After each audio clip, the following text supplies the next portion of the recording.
Você está ligado no Agenda Econômica da TV Senado. Envolvidos com a crise, vários países europeus estão lançando severos programas de ajustes dos gastos públicos, incluindo-se aí mudanças nos seus sistemas previdenciários. À medida que a esperança de vida das pessoas se eleva, como tem acontecido em diversos países nos últimos anos, aumentam os gastos com a Previdência, fazendo com que os governos proponham mudanças, tais como o aumento da idade mínima para a aposentadoria e o aumento do tempo de contribuição. No cenário atual, a crise europeia torna-se apenas mais um fator de estímulo às propostas de mudanças dos sistemas previdenciários. No Brasil, onde a Previdência Social já passou por várias alterações nos últimos anos, há um clima geral de expectativas em torno de novas reformas. Para saber mais sobre como funciona o sistema da Previdência Social, seus principais problemas e propostas de modificação, o Agenda Econômica vai conversar hoje com um especialista no assunto, o consultor do Senado Federal, Gilberto Guezzoni. Participa dessa entrevista o jornalista Beto Almeida. Professor Guezzoni, muito obrigado pela sua presença nos estúdios da TV Senado. Prazer. Vamos começar um pouquinho definindo o que é o sistema previdenciário brasileiro, dando um pouco das suas funções, objetivos e o alcance, e se há algum país que tem um parâmetro de sistema previdenciário idêntico ao nosso. Bom, a definição do que é um sistema previdenciário, essa definição vai estar na Constituição brasileira, é mais ou menos comum a todos os países do mundo. O sistema previdenciário existe, foi criado, de um fenômeno relativamente recente, ele vem do finais do século XIX, né? Antes do século XIX a gente não pode falar praticamente na existência de sistema previdenciário no mundo. A função do sistema previdenciário é prover a manutenção das pessoas quando elas não têm condições de trabalhar. Ou seja, quando elas perdem a sua capacidade laboral, seja temporariamente, no caso de doença, no caso de gravidez para as mulheres, acidente, ou de forma definitiva, seja por invalidez, seja por idade avançada. Então, de forma muito simples, um sistema previdenciário existe para garantir que as pessoas, depois que não podem mais trabalhar, ou nos períodos que não podem trabalhar, terem a sua manutenção garantida. Essa definição está na nossa Constituição e o objetivo central do nosso sistema previdenciário é basicamente esse.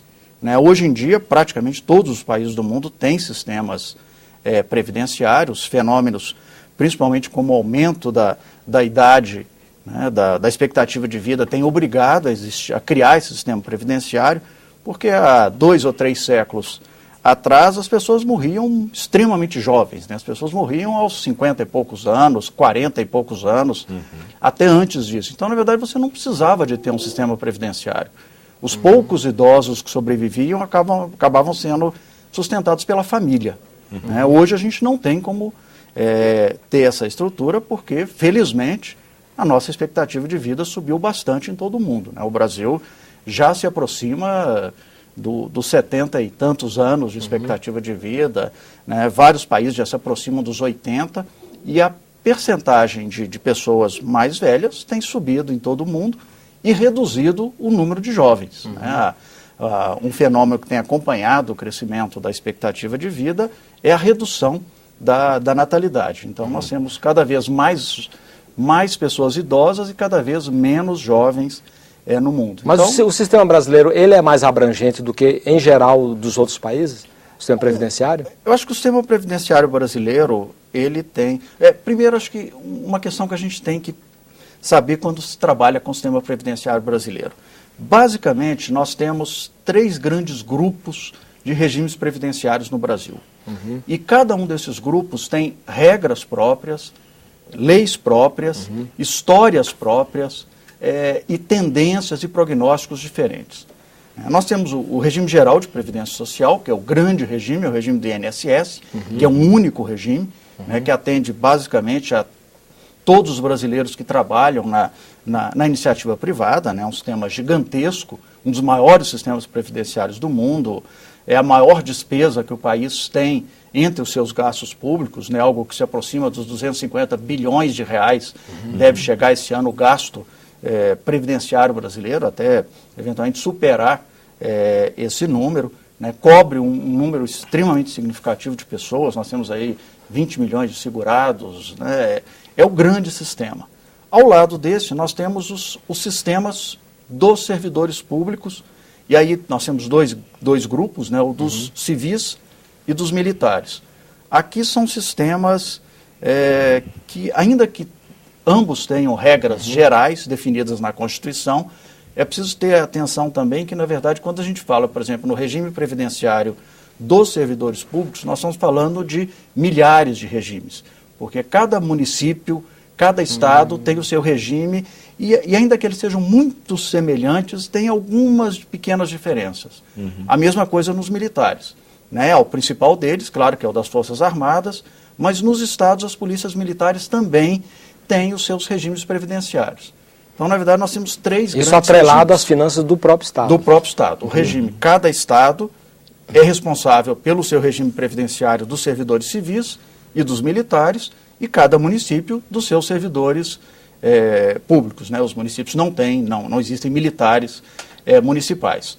Parte dos municípios não tem regime próprio, os seus servidores são do regime geral de previdência social, mas ainda há milhares de municípios que têm o seu regime próprio. Então, quando a gente discute a Previdência no Brasil, é preciso ter cuidado para diferenciar um pouco as coisas. Muitas vezes, se a gente soma tudo e busca um resultado dessa soma, nós teremos um quadro mal traçado da situação. Agora, doutor Rezone, diante do fato que é relativamente jovem a Previdência no Brasil, a da era Vargas, quais seriam as qualidades principais que o senhor apontaria nesse sistema previdenciário e quais os principais defeitos que o senhor vê? Bom, vamos pegar o regime geral de previdência social, né, que é o grande regime do INSS, né, que é o regime que o trabalhador, em geral, se associa, né, ele contribui, o seu empregador contribui com uma parte, ou ele é autônomo e contribui com todo o valor, e depois o INSS vai pagar a sua aposentadoria. Eu acho que a grande virtude desse regime no Brasil é a sua amplitude. Tá certo que ele ainda tem muito que avançar, mas ele é um regime extremamente amplo e ele permite uma cobertura bastante significativa. Tanto na área urbana quanto na área rural, e isso é uma das causas de alguns dos problemas que o nosso regime tem. Mas eu acho que a grande virtude do regime é ele ser realmente um regime geral. Ele consegue cobrir uma parte significativa da população que, de outra forma, estaria totalmente desassistido. Ele é bastante importante em quase todos os municípios do país, ele é capilarizado, ele atinge a todas as pessoas e, bem ou mal, ele tem funcionado, né? E tem melhorado a sua administração, é um sistema que, pela sua dimensão, é um sistema relativamente eficiente. Então, consiga chegar, inclusive, no setor rural, né? Sim, ele avançou bastante, né? Isso começa nos anos 70, né? Pelo antigo Fundo Rural, e hoje ele tem uma amplitude bastante grande. Ele, praticamente, se a gente vai no interior do Brasil, o número de aposentados rurais é significativo e essa renda, normalmente, é muito importante para quase todos os municípios. Então, ele, como uma solução social, do ponto de vista social, eu acho que essa é a grande qualidade do regime. Agora, o grande problema dele é que ele carrega alguns desequilíbrios que são estruturais. Se a gente for citar em linhas muito gerais, o grande problema do nosso regime previdenciário, do regime geral, é que ele não tem uma característica que hoje em dia é comum em praticamente todos os outros regimes previdenciários, que é o limite de idade. Você até citou que essa é uma discussão grande que tem acontecido na Europa, onde a população envelhece com uma rapidez muito grande, o número de pessoas idosas é muito elevado em relação à população economicamente ativa, é um problema grave. Os Estados Unidos, que são mais jovens do que a Europa, mas também tem uma sociedade mais velha do que a brasileira, tem tido esse problema. E no Brasil, o grande problema do regime geral é que não há limite de idade. Nós só temos regras para tempo de contribuição. Então, hoje no Brasil, os homens que atingem 35 anos de contribuição e as mulheres que atingem 30 anos podem se aposentar sem nenhuma outra exigência. Há um problema aí no cálculo do benefício, mas isso é um outro problema.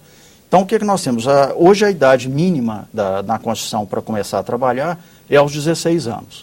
Então, uma mulher que começa a trabalhar aos 16 anos, contribua 30 anos, ela terá 46 anos na idade de se aposentar, ou seja, aos 46 anos, que ela está quase que no ápice da sua capacidade laborativa. Né? O homem será um pouco depois, aos 51, mas também extremamente jovem. Então, um grande fator de desequilíbrio do nosso sistema previdenciário é que ele não tem idade mínima para se aposentar. O regime geral. O regime geral não tem essa idade mínima. O regime geral tem outros problemas. Um outro problema que foi endereçado rapidamente nos últimos tempos, mas depois o governo acabou recuando um pouco, é a questão da pensão por morte. O Brasil tem um dos maiores índices de gasto em pensão por morte do mundo, porque nós temos talvez as mais generosas regras de pensão por morte de qualquer regime previdenciário do mundo. O cônjuge no Brasil é considerado dependente presumido, não é preciso nenhuma prova, então o cônjuge sempre recebe a pensão, independentemente... Mesmo que ele tenha renda. Mesmo que ele tenha renda, mesmo que ele tenha... que o casamento tenha ocorrido na véspera da morte, né? Se fala muito até em casamentos de UTI e casos como esse, e a pensão vitalícia. Então, digamos, um segurado, às vezes de idade avançada, que falece aí aos seus 70, 70 e poucos anos, e contraiu o casamento recentemente com uma jovem, ou vice-versa, né? Ou uma segurada que casou com um jovem, porque não há diferença entre homem e mulher. Né? O direito dos cônjuges é idêntico, independentemente do gênero, tanto o marido quanto a mulher, e agora já se avançou para os relacionamentos em pessoas do mesmo sexo. Então, hoje em dia, nós temos uma igualdade absoluta com relação a essa questão. Mas isso não ocorreria em outros países? É vedada essa possibilidade? Não, a pensão por morte, como regra, existe em todo mundo. Mas normalmente há exigências para se chegar. Para provar que não tem renda, né?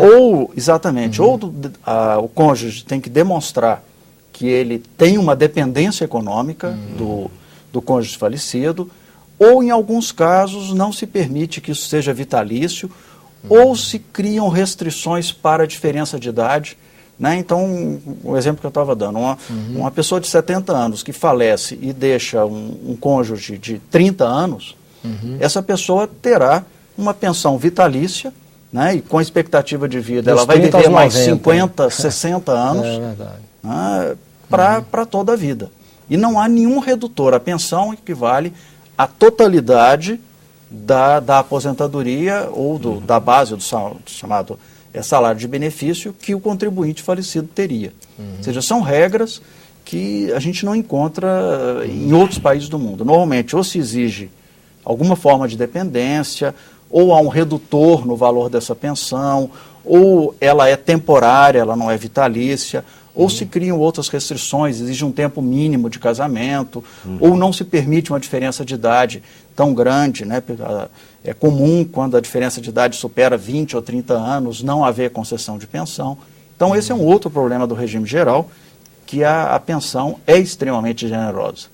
Alguns analistas, eles acham que o sistema previdenciário brasileiro mistura a pessoa que contribui, porque é aquela visão de cálculo atuarial, quer dizer, a pessoa que está na ativa contribui e aquele dinheiro vai sendo aplicado, né, pelo aquele fundo, e quando ela se aposenta, ela está com idade que não aguenta mais trabalhar, ela começa a receber aquilo, quer dizer, que é um valor que ela mesmo contribuiu e que foi corrigido historicamente, que agora vai ser devolvido na forma de parcelas para ela sobreviver. Agora, o que se diz no Brasil é que se mistura a pessoa que contribui com pessoas que vão ganhar a previdência ou a aposentadoria, mas sem ter contribuído. Como é que o senhor vê esse tipo de crítica? Na verdade, a gente tem uma diferença aí entre um regime de capitalização, que é grosso modo esse que você descreveu, né, em que eu contribuo com um determinado valor, e esse valor que eu contribuo é o valor que vai me dar a aposentadoria daqui a 30 anos, 40 anos. Esse é o modelo de capitalização. Do cálculo atuarial. Que é o cálculo atuarial puro. O segundo modelo, que é o que a gente adota, é o chamado modelo de repartição, em que eu arrecado e aquela arrecadação serve para pagar os aposentados daquele momento. né, o chamado pacto intergeracional, o pacto entre gerações, em que uma geração financia a previdência da outra. Como regra, em quase todos os países do mundo, a chamada previdência básica, ela é de repartição. Né? É muito difícil você construir um modelo de capitalização no modelo de previdência básica obrigatória. O Chile tentou uma experiência desse tipo recentemente, né, a partir do governo Pinochet. Acabou havendo grandes problemas com o sistema previdenciário chileno. A Argentina chegou a se aproximar de um modelo desse. Qual foi o problema básico? O Chile, por exemplo, vamos pegar o Chile, que era citado como paradigma. Qual foi o problema exatamente que aconteceu? O grande problema é que você não consegue, num sistema de previdência geral, básica, obrigatória, ter um regime um regime como esse, né, um regime de capitalização perfeito. Você acaba tendo muitos problemas no decorrer da vida laboral do trabalhador, né, do contribuinte. Os valores individuais não são tão elevados para compensar a construção de um modelo como esse. Então, o funcionamento no final desse modelo é complicado. Perde capacidade de cobertura. Ele perde a sua capacidade de cobertura, ele acaba não conseguindo cobrir a população e boa parte das pessoas ficam fora do sistema, e isso gera um problema político. Porque o Estado, no fim das contas, tem que vir e cobrir esse sistema, porque não há como o Estado permitir a não cobertura do sistema, porque o problema social que geraria é muito grande. Porque se as pessoas não têm cobertura previdenciária, e esse é um problema que o Brasil tem ainda significativo, se as pessoas não têm cobertura previdenciária, a hora que elas chegarem na idade avançada, não puderem mais trabalhar e não tiverem uma família que as sustente, né, pessoas de renda mais baixa, o Estado não vai ter outra alternativa senão atender essas pessoas. Então, nós temos condená-los à morte. Ou condená-los à morte, o que politicamente hoje é inviável. Né, gera um problema social. Gera um problema social. O Chile tem sofrido um pouco isso. Então, como regra, se usa o sistema de repartição, que é um sistema mais amplo, mais inclusivo, nesse sistema de previdência básica, que é o que o RGPS é, o Regime Geral de Previdência Social, né, o regime do INSS, que é conhecido com essa sigla RGPS. No próximo bloco, a questão do déficit da Previdência. Existe realmente um déficit na Previdência? Aguarde no próximo bloco.